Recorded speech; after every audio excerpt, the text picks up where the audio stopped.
Greeting everyone. Thank you for the introduction and all the contribution from other participants. My perspective on how Africa speaks as one in global economic governance going forward is that Africa needs to address two of what I consider to be two of its gravest challenge in the today. And one is a lack of personal freedom and a dignified human existence, as well as lack of sustainable economic advancement for most of its people. Africans, we all know, suffers two devastating catastrophe in the past. As we all know, we can go back to the history. As we all know, being sold and bought like non-human merchandise so as to work on other people's plantation like beasts of burden, as well as being colonized and thus treated us as they could not, we could not govern ourselves. African then fought to regain their freedom and human dignity after regaining their freedom in the 1960s and 70s, and finally the end of apartheid in the 90s, which is not very far.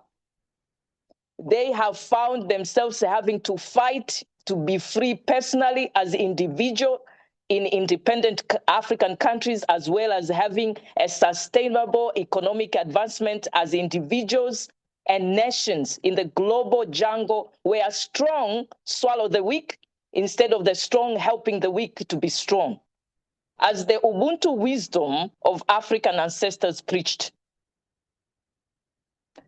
So beyond the welcome prestige of the G20 as South African hosting, Africa needs to revisit its commitment to the unity and prosperity of its people, which was the basis of its fight for the freedom from the slave trade, colonialism, including apartheid. Africa needs to revisit.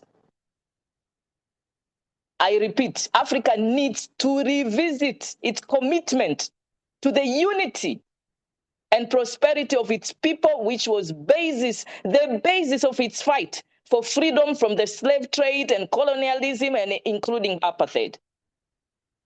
So Africa sought to speak with one voice in making demands about how the global economic governance architecture is built up. We are making demands.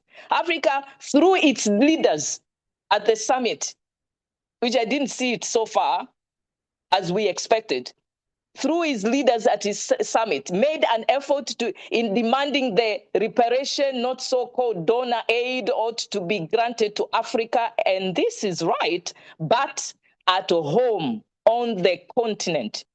Those in position of leadership ought to remind themselves of the need to ensure that the fruits of Africa liberation from old and new colonialism are enjoyed by all, not just those placed closest to the seats of post-colonial state power.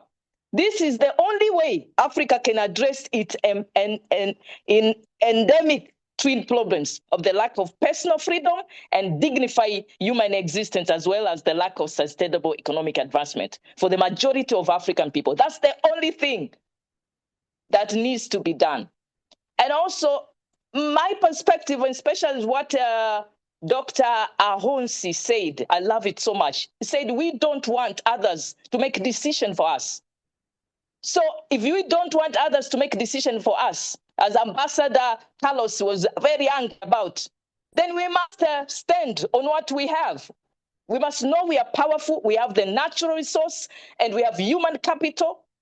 The only thing we are lacking, we can also even build up and invent or whatever. It's the money, the paper money and coin. But others, all other important necessary things we have. The natural resource, we have the human capital.